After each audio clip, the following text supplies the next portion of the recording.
এক ব্যক্তির ছেলে আছিল গুঞ্জা। কি আছিল? গুঞ্জা। আর একজন ব্যক্তি ছিল, তার মেয়ে ছিল লুলা। মেয়ে ছিল কি? লুলা। গুঞ্জারে তার বাপ বিয়ে করাইব, গেছে কন্যা দেখতো, গিয়ে বলছে বিশাল চেয়ারে বসে আছে, পাও দে না, এটা তো আর খেয়াল করছে না, বিশাল ধনির মেয়ে। রাজি? মেয়ের বাবা রাজি। মেয়ের বাবার কথা হইলে আমার পুরীর পাও নাই, খবর লে কি করবো। বিয়ের দিন যখন আইছে, তখন কোন জামার বাবা গান গায়, জিতটা গেল গুঞ্জা ফুয়া, জিতটা গেল গুঞ্জা ফুয়া। ছেলেরা কো বাবা ই গান কি গাও? দেখ তোরা দুই ভাই কত সুন্দর, বিয়ে করছো গরিব, বউ হলো কালা। আমার ছেলে গুঞ্জা কালা, কিন্তু বিয়া করতেছে ধনী বাড়ি, মেয়েও ডগ বড় সুন্দর। মেয়ের ডগ কি সুন্দর। মানুষ দৌড়ে কন্যার বাবারে কই মিয়া তোমার বিয়াইরি গান গায়, জিততে গেছে গুঞ্জা ফুয়া। বিয়াই কয় আমার একটা গান আছে, আমার বিয়াইরে কইও। কি গান? বুঝে যাবে বিয়াই টেল্লা নিতে, বুঝে যাবে বিয়াই টেল্লা নিতে। খবর লে দেখে পাওই নাই, টেল্লা ছাড়া বাড়ি কিনতে পারতো না। টেল্লা ছাড়া কি? আমাদের এমন অভ্যাস হয়েছে যে উষ্ঠয় মসজিদও নিতে পারবে, টেল্লো জান্নাতে যাওয়া যায় না। যেখানে দেখি ইমান বিক্রি করা যাবে না, ইমানকে শক্ত করতে হবে যেন আমরা জান্নাতে যেতে পারি। ঠিক কিনা বলে?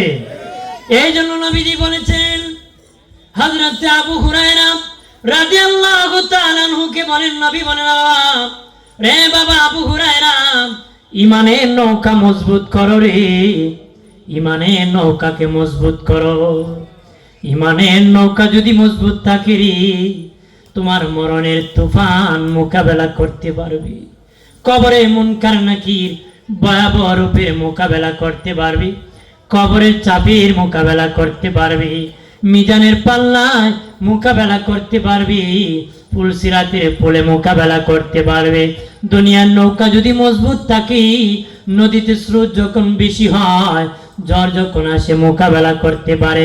নৌকা দুর্বল, তুফান মোকাবেলা করতে পারবে না।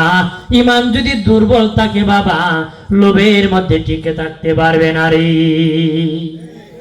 লোভ তারে ইমান থেকে বিচ্ছিন্ন করে ফেলবে। ইমান থেকে কি করবে? বিচ্ছিন্ন করে ফেলবে। আমরা কি চাই উম্মতে মুহাম্মদী হয়ে থাকতে? এরকম চাই কিনা?